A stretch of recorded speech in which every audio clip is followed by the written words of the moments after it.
So Lauren, Yeah. we work together obviously on lots of projects. Yeah, we do. And we've done a lot of the videos on our YouTube channel actually. Yeah. Both ways. Mm-hmm. You've interviewed me and vice versa. Yeah. But I'm just interested here to look a little bit more, not at the tips and advice we give, but your background. Yeah. A little bit your story. And obviously I know, what you do here. Mm-hmm. Would you just remind us? So I'm a digital marketing strategist here. Yes. Yeah. Looking after some of the client accounts, Yeah. some of the key accounts, Mm-hmm. involved in the strategies. But your background, I don't know so well. I know the headlines, but could you just talk us through how you ended up here? Well, funnily enough, I didn't originally start out in marketing. I originally wanted to be a barrister. So when I was in college, I got into summer school at Oxford University and at Cambridge. So as part of the trip to Cambridge during the study, when we were studying, we went on a trip to Allen & Overy, which was a big commercial law firm in London. And I realised that commercial law was where my heart was at. So I was only interested in business. So when it came to applying to university, I thought, well, there's no point in me applying for a law degree if I only like the commercial side of it. So I thought I'll do a business degree. That makes more sense. And then a converter into law down the line. Anyway, I got to university and I only liked marketing. Out of all the modules I was studying, I only enjoyed marketing.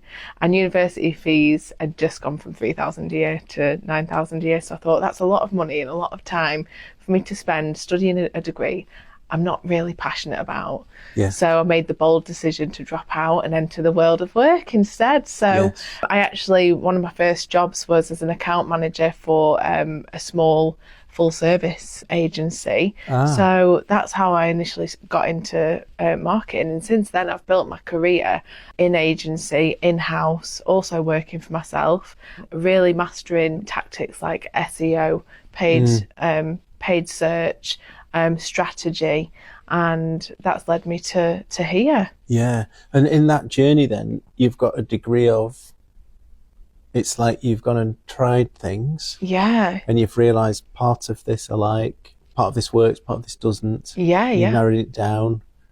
So the university being one and... my personal life is like that as well, I mean, there's lots of, let's try this. Okay, I don't really enjoy that as a hobby. Let's try this instead. So I always say, if there's an opportunity, I'm always looking for opportunities to grow and develop. And I think it's really good to just try everything. I always say try everything twice, because the first time you might not have a good experience, but it doesn't mean, to just discard it. Try it again. And, if it's the second time and it's not a great experience, then you can kind of conclude that it's not for you. Yeah. So, in my life, I've had many different hobbies, different creative ones, but the ones that have stuck are things like I play guitar. So that was self-taught. So acoustic. Yeah, acoustic. But I did start on electric initially, but now I play acoustic. That's what I enjoy most about playing guitar. So and then on top of that, I mean, I do a lot of volunteering work as well. So what does you volunteer?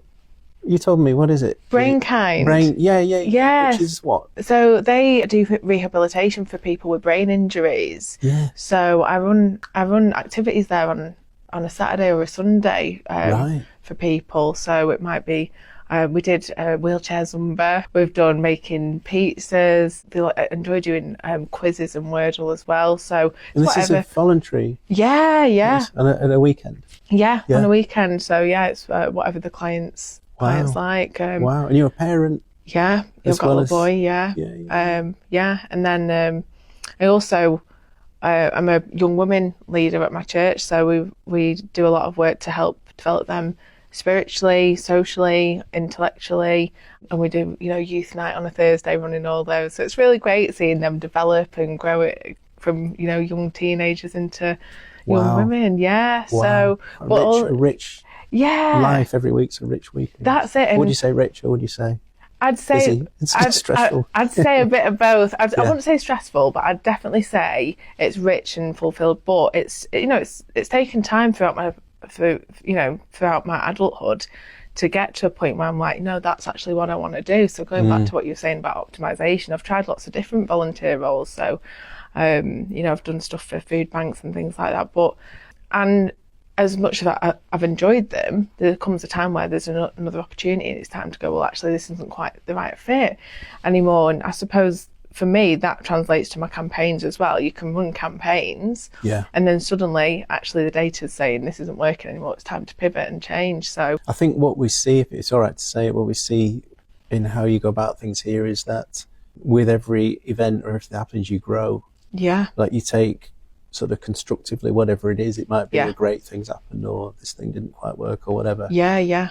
And it's a characteristic that I noticed that some people quite deflect when whatever it is, something happens or I'll deflect that and I'll use some blame or something unhealthy. But you absorb and it's all part of your decision making. And it's just growth when I think your mindset's like that. I think so. And you know what? Working at Bespoke, that's the environment here, because in a lot of other companies you can work and you know a campaign doesn't do as well and suddenly it's the blame game, why has it not worked? But actually that's an opportunity for growth. It always is. You know, we don't need to shy away from making the wrong campaign decision, because actually all it does is rule out a channel or a tactic and gets you closer to achieving the desired outcome. You know, there's a lot of room here to grow and nurture your own skills.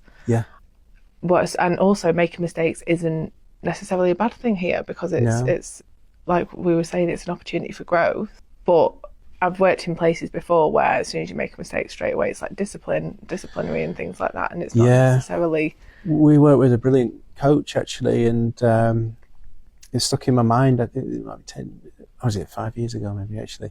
But her, you know, one of many pieces of good advice that she gave us and gives people is just eliminate blame. It's just no value blame. It's just not interesting. You know? It's just that's not it. Healthy. And it's not healthy. And, you know, day to day, it's good to just take accountability for any decisions you make and go, you know what, I did make that decision. It didn't work out the best, but actually where can we go from here? But also, if you're sure about the decisions you're making, that makes a huge difference. So if you're not making decisions on a whim, just because you've seen a trend that's going on, if you're making it based in data, then you can 9 times out of 10 predict that it's an intentional, conscious. There's a reason for this. Exactly. Does that apply? So I know that video channel and our videos. We have a lot of marketing teams, marketing managers, in-house marketers. And I always think there's something in that. We're in quite a lucky position in that where every week somebody's driving out to meet a different marketing team. It's all different sectors and sizes. So we've got a real picture of the landscape of, you know, what it's like to work in an in-house team. We see the sort of pattern of issues and patterns of what's successful and so on. But because you look at things that way and optimizing, what's your experience? Because you travel out to meet clients regularly, don't you? Is there something that you would share from that broad picture that might be useful for what's the key to? I think excellent communication. So having that transparency between teams and really being clear on what the outcome's going to be, on what your desired outcome is, getting everybody on board with that. That's the first one, because a lot of the times you can have a bit of a from where I've seen things work well, it's always when communication is excellent, and that's between, you know, the higher management down to your marketing execs and then to the agency as well. And when things don't go so wrong, it's when there's a bit of a filter between what, say, the marketing director wants. Yes, we see that, don't we? Yeah.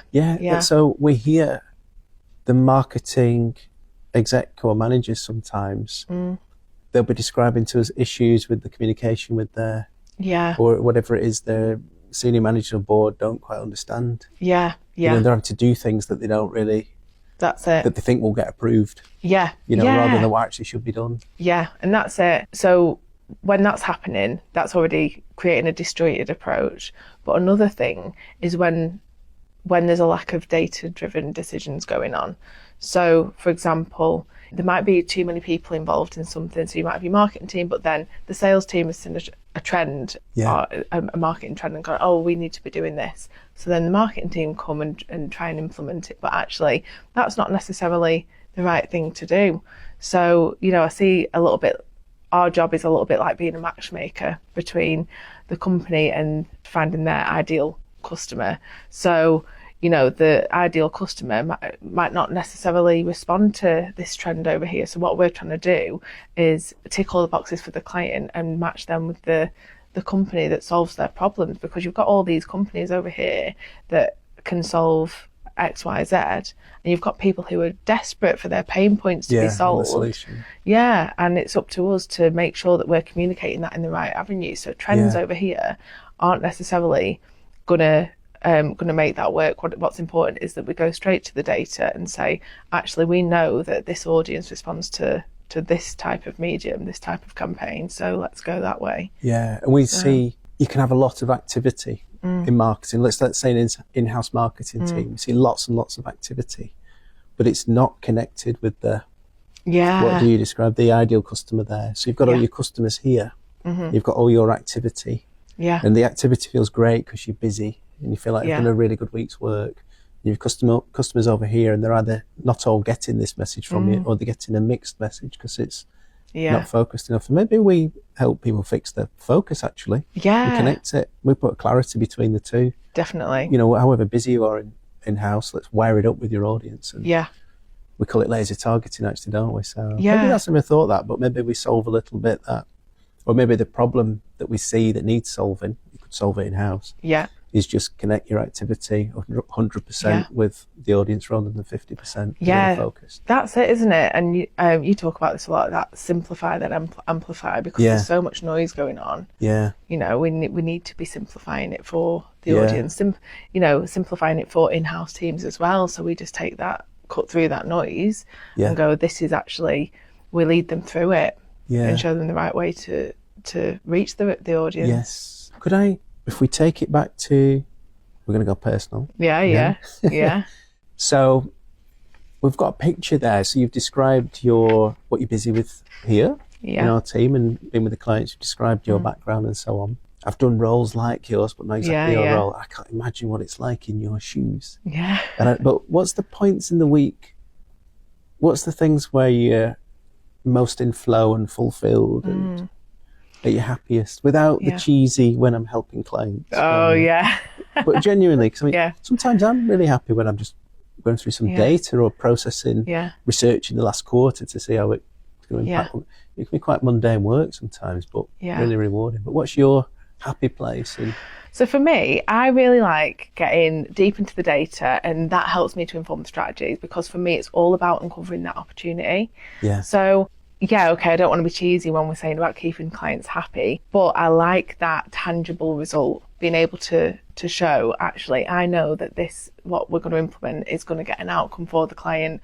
But as we know, it's not always about keeping clients happy, because sometimes, with a lot of accounts, they are challenging, but that's good. It's good to be challenged. It's good to be able to go after things. So for me, like having the challenge of looking after an account and being tasked. Yeah, the goal is maybe a bit, it feels like this is a stretch, but we're going to get behind it anyway. Yeah, I like having this focus, because, in other roles and things like that I've had before, it has been a bit like, let's do a bit of this over here. But here it's so focused, and what we're doing is intentional. So that's what I really like about my job. I see you in the zone with the work, actually. Yeah. Because you've got a thing where you're very personable in a meeting situation or on camera, actually, as well. But then you'll sit sort of, how do you put it? I'm going to say peacefully, but just you're looking deep work. Like, yeah.